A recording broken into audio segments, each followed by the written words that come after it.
Good evening, my impatients. It is I, Andrew the Android Koloski here. I am live and I'm ready to perform for all of you. How art thou? So I'm coming to the realization my parents, family, friends, they've all been lying to me. They've all been gaslighting me, but whatever. Just so let's try to have a good live stream here. Let's try to have a good live stream. Let's try to have a good live stream. I'm just a baby. A baby. A baby. I'm just a baby. A baby. A baby. I caught you red-handed lying to me. I caught you red-handed deceiving me. I caught you red-handed gaslighting me. And I'm just a baby mentally, so I'll handle your deception emotionally. I'm just a baby mentally, so I'll handle your deception emotionally and inappropriately. Well, let's get some people in the house here.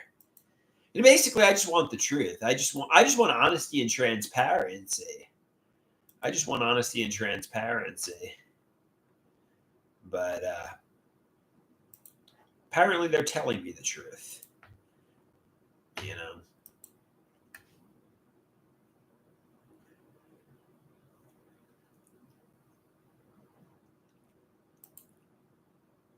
All right. Hey, how art thou, my impatience? How art thou?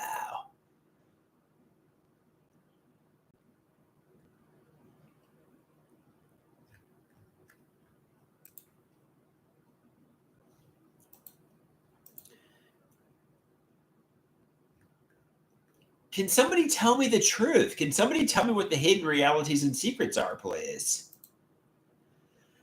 Whoo! Did they do it to me? Did they pharmacologic? Hey, TB, how you doing? I trust you, TB, to an extent. At least you seem like you're genuinely trustworthy. So, and Gina, you too seem like you have good intentions. So, in your impression, do you think I was betrayed by my parents, family, and friends, or do you think that's delusional thinking?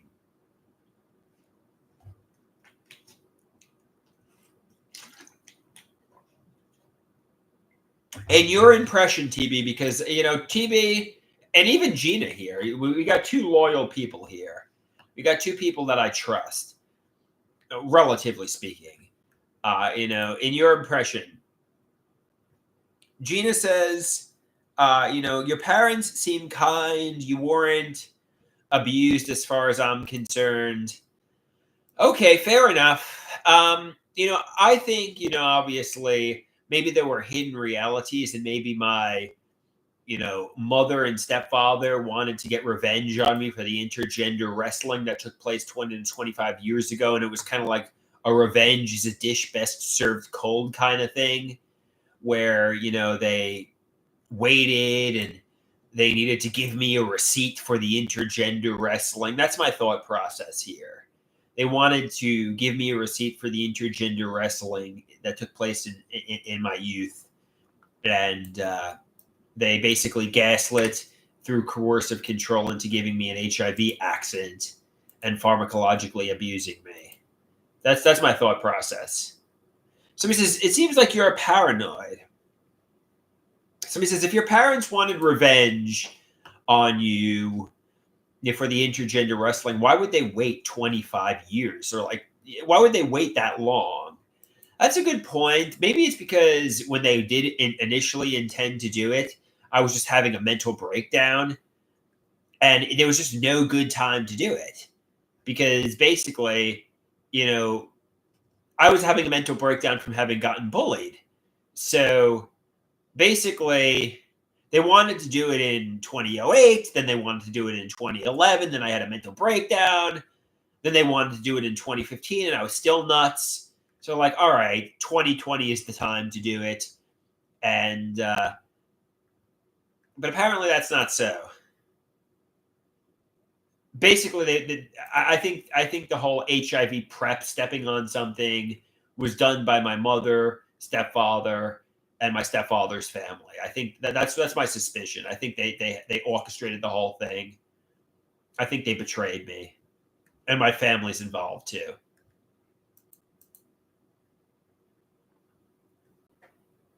Yeah, because I think they always needed to give me the receipt. They couldn't just say, you know what, this guy suffered enough. And unfortunately, it was when I was at my lowest. It was when I spent years deprived of deprived of interpersonal relationships. It's when I felt like a loser and I was at rock bottom. And basically, they made somebody who was at rock bottom, who was worthless, feel even more worthless than at rock bottom. But apparently, this is not so. Apparently, my mother, stepfather, and father all love me and have good intentions. And apparently, I'm having an emotional tsunami and I'm coming to feelings of conviction about what I suspect is true. No one did this to me, no one had nefarious intentions. I'm looking at the social media content and it's ideas of reference delusions.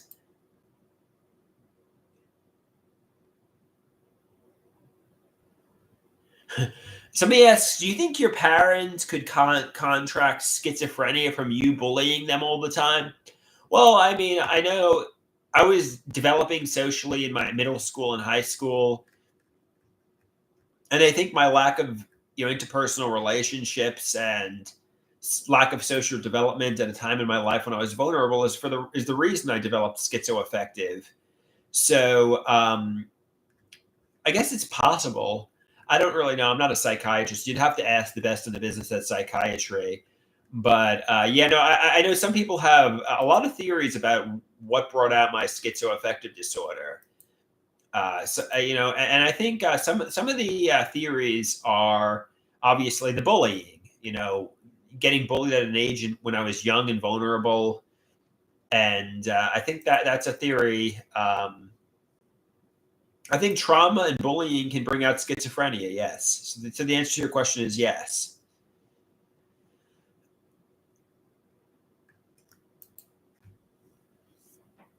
The bullying started when my parents were getting divorced. I guess when I was entering sixth grade. I mean, I was bullied in elementary school a little bit, but I think the bullying really intensified when I entered sixth grade and I entered middle school. And I sat at this lunch table where they would, really poke fun at me, really bully me, really,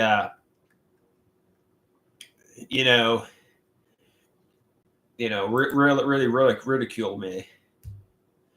They would humiliate me. They would drive me to the point I cried. They would punch me. They would tell me how you have no friends, nobody likes you. They would isolate me. Um, I remember in middle school, I went to a sleepover with one of them, and I tried calling home in the middle of the night. They wouldn't let me call. Basically, they were all ganging up on me when we were doing like WWE wrestling in the backyard, and they were just bullying me all night long, and they would bully me at the lunch table, and they were just these really mean kids. They were just like these really mean kids who would just yeah. It wasn't good. It wasn't good. They were just really abusive, really verbally abusive, mentally abusive, physically abusive. Yeah, I don't know why my mother, didn't keep me home. Why she didn't spot they were bullies. Why she let me sleep over their house. Maybe my mother didn't realize I was getting bullied by these kids. But yeah, I mean, I don't really realize why my mother didn't spot it. But some people say some people's parents are just oblivious. They just can't see, the writing on the wall when it's right in front of them. So it is what it is. It is what it is. But she knows now. Obviously because then she got involved in the school system when I was entering high school, telling the school system to stick up for me because I was getting bullied, and she was trying to get people involved because I was getting really severely bullied in high school, and she was trying to get them to, but too little, too late. Uh, TB says, Andrew, I have something to say, but you might be controversial. I'm not sure if you want to hear it. Yeah, sure. Let me hear it. I mean, I think Dr. Garrett's take. Let's see if I can find the Dr. Garrett email from 2020. I mean, he said. I mean, this is Dr. Garrett's take. And I know some people say, like, "Fuck Dr. Garrett," but I mean, this was Dr. Garrett's take. He said Andrew was dealt a painful blow in middle school where he was the object of persistent bullying. Although the etiology of his psychiatric problems is more complex than this, being bullied at a time in his life when he would have naturally developed the social skills necessary to succeed in life had a crippling effect on his development. After the onset of his psychiatric illness in college, he was unable to get his life back on track. Not able to achieve solid self esteem in interpersonal relationships and work, his illness led him to seek these supports in daydreams at times which take hold on him in a delusional grip. Unable to forge ahead in the real world, which looms hostile when he tries to enter it, he retreats into a daydream world where his future is secure if he only waits.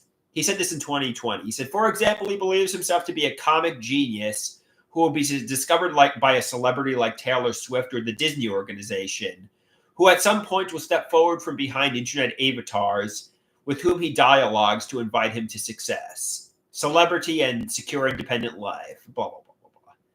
Yeah, but basically that was Dr. Garrett's take.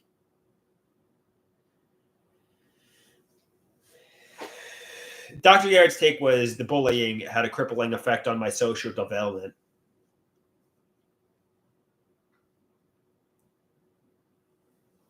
We got Jake Davidson in the house. Let's check out Jake Davidson's avatar. Looks like Jake Gyllenhaal. No, it's not Jake Gyllenhaal. It's Jake Davidson.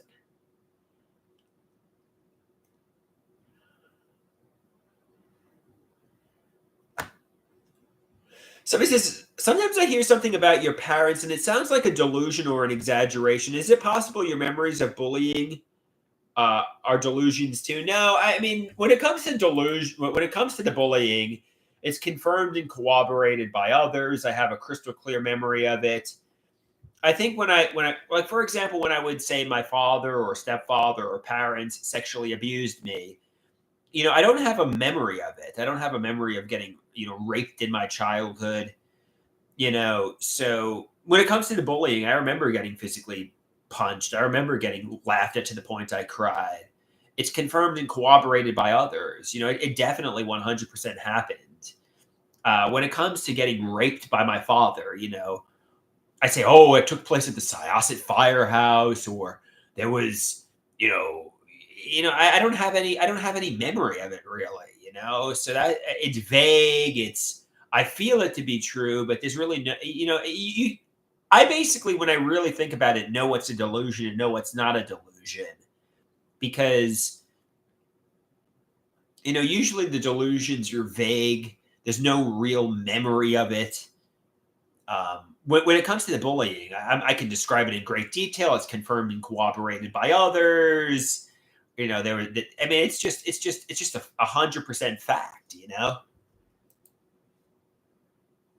Yeah, the firehouse is a complete delusion. It just didn't take place. I had this delusion that I was, raped at my father's work, raped at the firehouse. It just isn't true. There's no memory of it. It's vague. There's no details. There's holes in the story. The details start to contradict one another. Basically, it's just delusional. Where the bullying, I'm able to describe it in great detail. It's confirmed and corroborated by others. Other people, like everybody says, yeah, Andrew was severely bullied in school. He was rejected. All the other kids laughed at him. It's just a fact,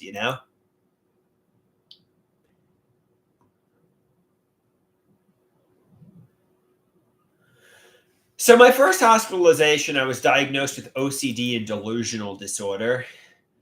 Then it was revised to schizoaffective disorder. At the recent psychopharmacology appointment, they said I have delusional disorder again. So maybe I'm delusional disorder and not schizoaffective. But regardless, because it's not good. To be honest with you, I know say crying that you were raped is bad. And it is. But to be honest with you, it was a delusion that I believed. So it wasn't done, I mean, it's bad, obviously, but I believed it. I was delusional. I know it felt real to me. It felt like, and in a way, assuming, my cousins, aunts, uncles, parents, and family were sabotaging me and maybe even getting pleasure from my suffering while I descended into madness and was running all day long. Let's assume that's true for a moment because of the intergender wrestling. In a way, the delusions weren't even that delusional if that's hypothetically true.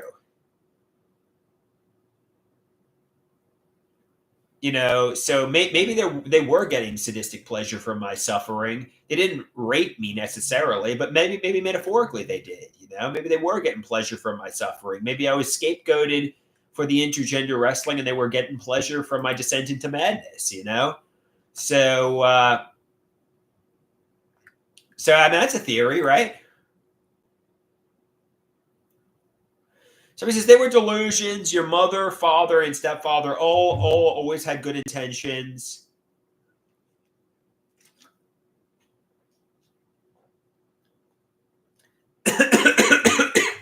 So maybe I wasn't even as delusional. Yeah, I know.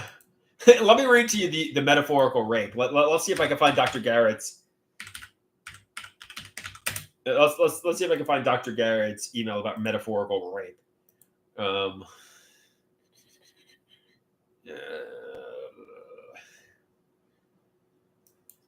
A metaphorical rape. Let's see what he said about that.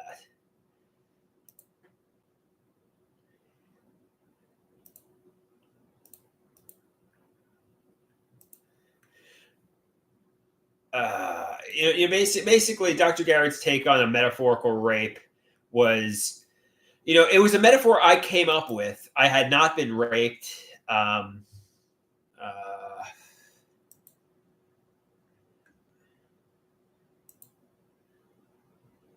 know Dr. Garrett was all about metaphors. I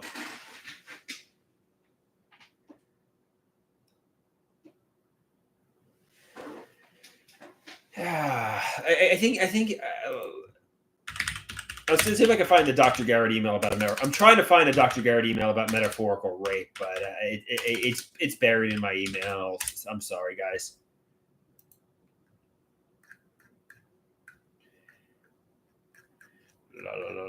Yeah, it was a good email, but here we go. For now, this is what Dr. Garrett said. For now, let me say, over time, you have drifted into the practice of misusing the concept of a metaphor. A metaphor feels two things that bear some resemblance, but they are not the same thing. A metaphorical rape is not an actual rape. In a way, you have come to use the term metaphor. Your mind proceeds in the following way. I am worried I have contracted HIV. I am also worried that someone intentionally caused me to worry that I might have HIV, which feels to me as if, here is your metaphor, that I am being raped. In fact, you have not been raped. In fact, you do not have HIV. The metaphorical rape idea is just a metaphor for how you feel, but you thought of that metaphor. No one planted that metaphor in your mind. You came up with it yourself. Here's what actually happened. You had an inordinate, irrational fear of contamination for many years, HIV being one of the particular contaminants you're worried about. Everyone, me, Dr. Kaplan, your mother, has sought to reassure you that you do not have HIV. We all sought to reassure you, but you have not persuaded it. Blah, blah, blah, blah, blah. It just doesn't matter. But basically, nobody planted the seeds of HIV. Nobody needs to do that. I was already afraid enough without any push to be afraid.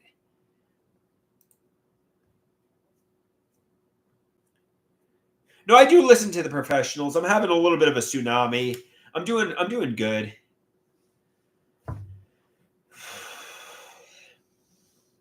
Yeah, that was a long email. I wasn't going to read that.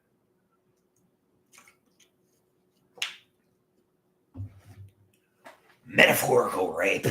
Somebody wants me to sing Nirvana metaphorically raped me.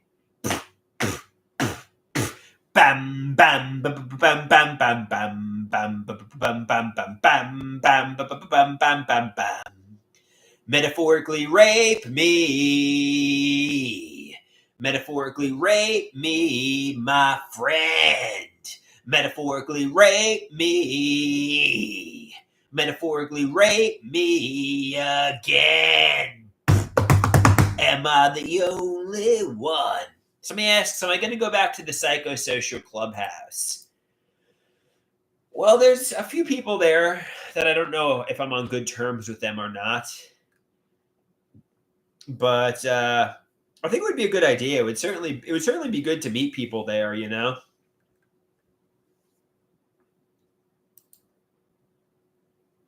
Those metaphorical bastards. Metaphorically rape me. Metaphorical rape. A metaphorical rape is not an actual rape, according to Dr. Garrett. A metaphorical rape is not an actual rape.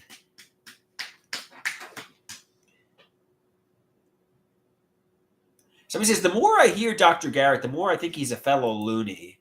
That might be true, guys. Dr. Garrett might be nuts himself.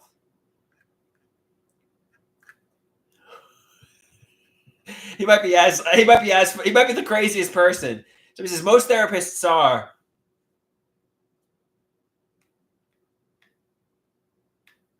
Dr. Garrett might secretly be the most crazy person in this whole this whole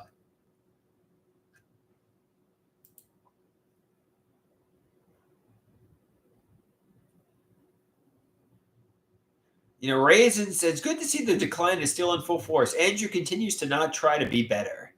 Raisins, I'm going to try to be better. Stop, Raisins.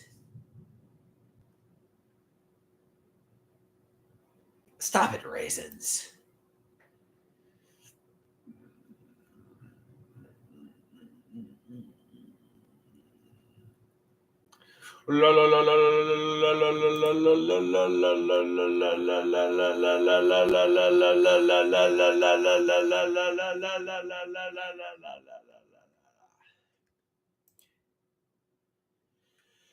What did I have for lunch today? I had tuna fish from the supermarket and peanut butter and jelly. Tuna fish and peanut butter and jelly is what I ate today.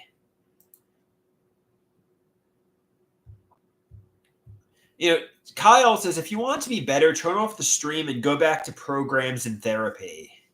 Somebody asks, how are you going to try to be better? You're refusing meds and posting crazy stuff.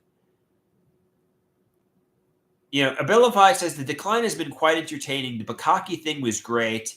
It shows how much you really like your mom. Yeah, if my mother conspired into pharmacologically abusing me, the only logical punishment, there can be no other, would be a bukkake with her and 75 men. That's the only logical apology she could do. Let's say, hypothetically speaking, somebody says, that's highly logical. I felt metaphorically like I had a 75-man bukkake when I had the HIV accident. So the only logical, thing would be for my mother to do a 75-man bukkake. I felt like metaphorically I had a 75-man bukkake. You know what I mean? That's what I felt like after I took HIV PrEP. And if my mother had premeditated intentions to do that to me, well, it was like I had a 75-man bukkake, metaphorically.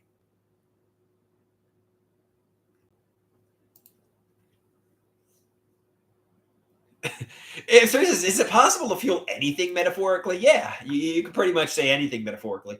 I know I talked to Man Crush Ed, and he's like, I metaphorically feel like I lived through the Holocaust because they didn't put enough Parmesan on my pasta. It's like, yeah, I mean that you could metaphorically feel like you lived through the Holocaust because the people at the Italian restaurant didn't put enough Parmesan on your pasta. But it's a stupid way to feel, I mean, it's unpleasant. It sucks if people didn't put enough Parmesan on your pasta. But maybe I lived through the Holocaust because the Italian workers didn't put enough Parmesan on my pasta. I mean, you could say I metaphorically feel that way, but it's just stupid. Somebody says, I'm starting to think Ed's whole family trolled you. They may have, guys. They may have.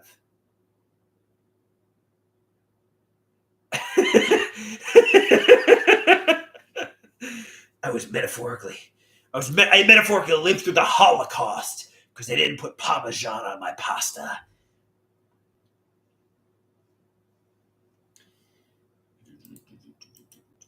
So this is real.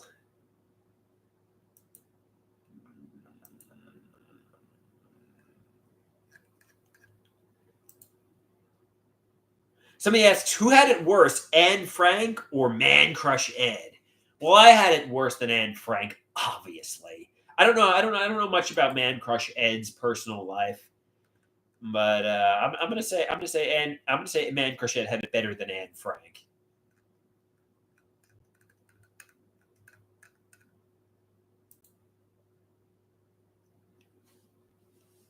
Somebody asked, who had it worse, Christine, your mother, or your dad? My mother had it worse than my dad. Kyle says, you laugh now, but the things you say when you're delusional sound just as ridiculous to other people. Is Man Crush Ed? You know, to be honest with you, I don't even dislike Man Crush Ed. I mean, I like Man Crush Ed. I feel like he might have betrayed me in some way, but it's a bummer. It's a bummer. I liked Man Crush Ed. He was my buddy at one time. He was there for me at a time when a lot of people weren't. I'm going to show you a photograph of me with Man Crush Ed for your viewing pleasure.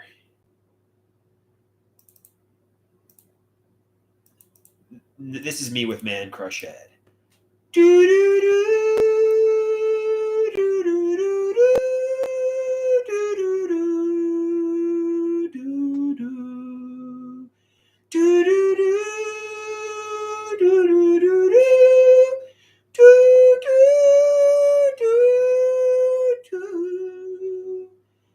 Every night. All right, that's enough of singing Titanic to Man Crush Ed. So he says, "Yeah, I would definitely be the bitch in this relationship. Ed is like the older guy."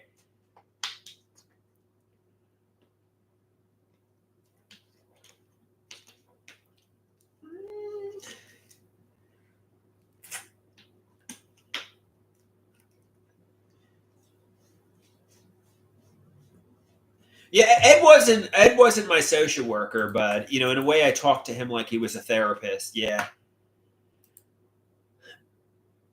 Somebody says, I can see why you were questioning your sexual orientation with Man Crush Ed. He's an attractive man. Man Crush Ed's an attractive man. I can see why you were gay for Man Crush Ed. That's for sure. I can see why you were gay for Man Crush Ed.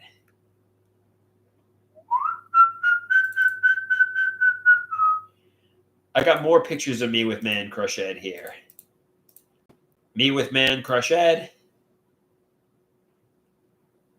Somebody says, it looks like you're lovers. Me with Man Crush Ed.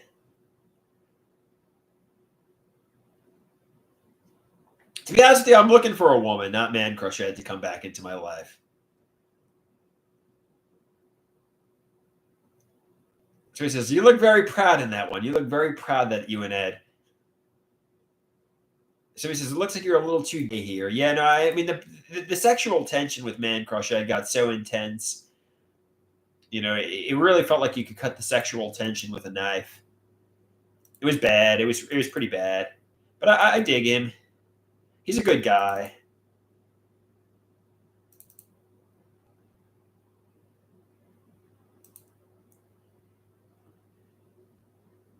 This is me with Man Crush Ed. He's married. He's gay. This is me with Man Crush Ed.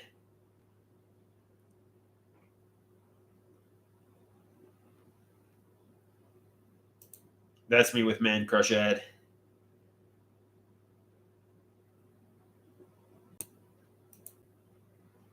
And let's see if I can find some more pictures. I think there were some more pictures taken in 2017. Yeah. And here are some pictures taken in 2017 of me with Man Crush Ed. You know, things fell apart with me and Man Crush Ed basically when he got married and, you know, he started a family and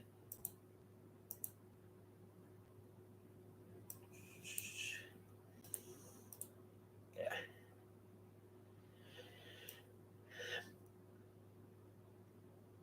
Yeah.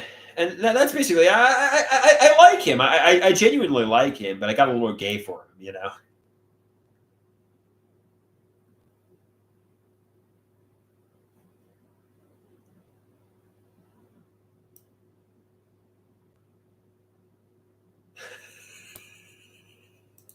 And that's the story, guys. That's the story.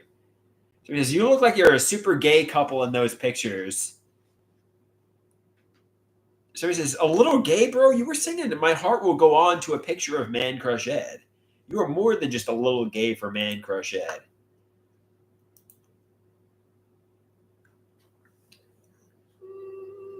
Yeah, I guess so.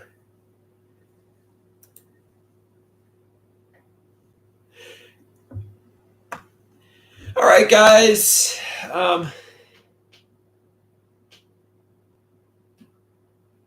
So he says, "You look way too happy to be just sitting there with Man Crush Ed. You look like you're romantically interested in him."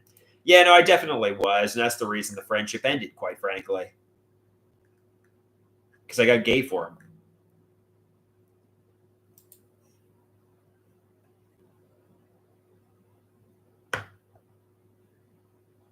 Yeah, I think my mother saw the tension, how gay I was getting for Ed.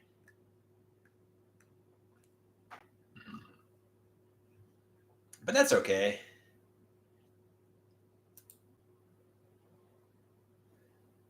How did she deal with it? Well, I like women. I like women more. I like women too. So she's like, "Oh, Andrew likes women. Andrew's not gay for Ed. He likes women too," which is true. I do like women. So maybe I'm a little bi curious or something.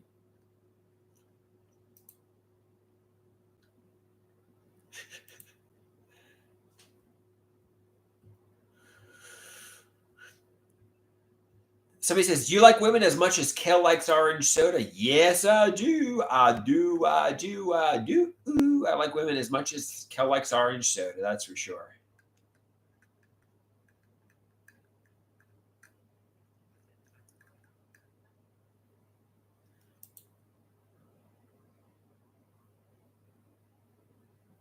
All right, guys. I think I'm going to go for a little bit of a walk here. I appreciate you watching.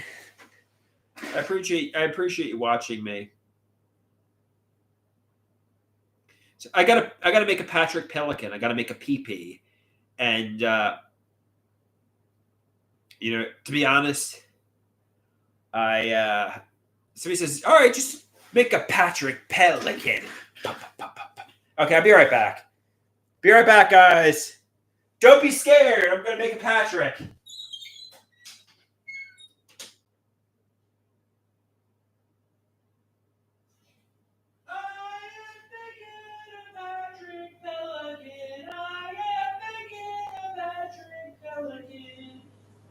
Baby, baby,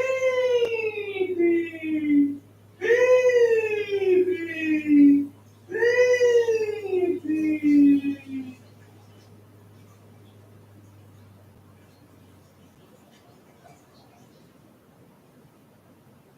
All right.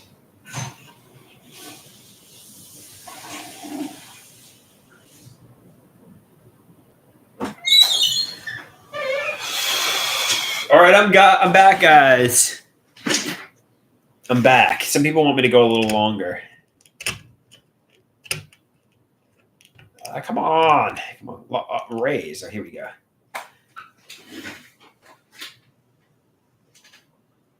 All right, how art thou? How art thou?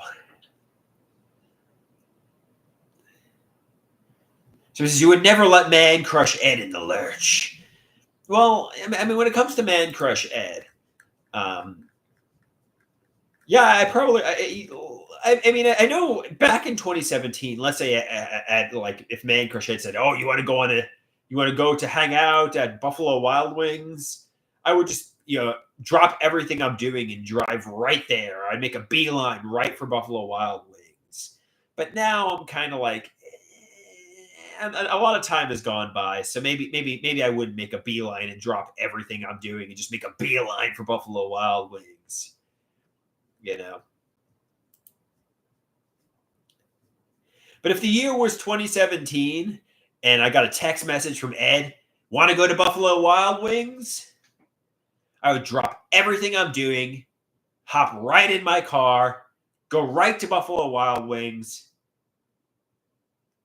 Somebody says Buffalo Wild Wings is worth it alone.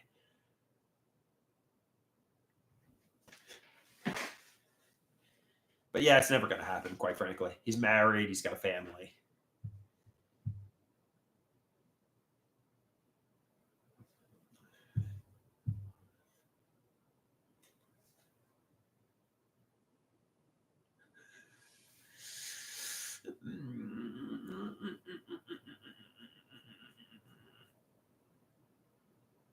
Somebody says the guy who's afraid of HIV. The man who's afraid of HIV. No, I'm not really gay. I like women. I like women.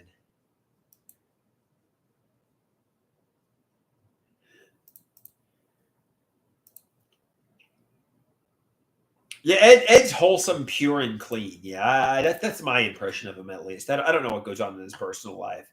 My impression of him, he's wholesome, pure, and clean.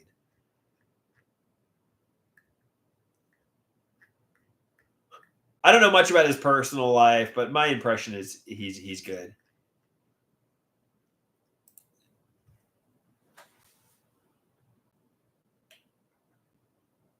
Somebody says it's those ones you have to be careful about, Andrew.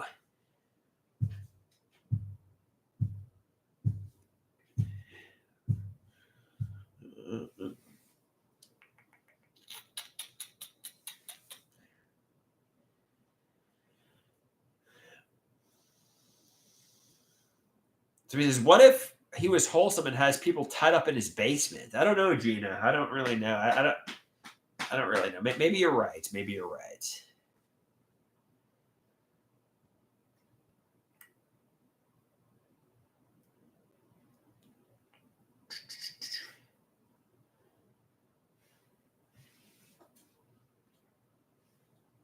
Yeah. Somebody asks, how's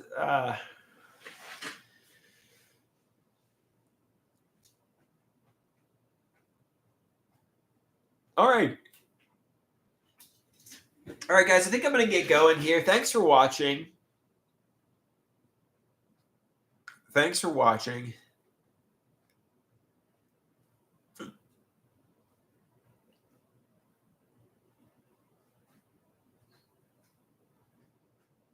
I'm just going to take a little bit of a walk.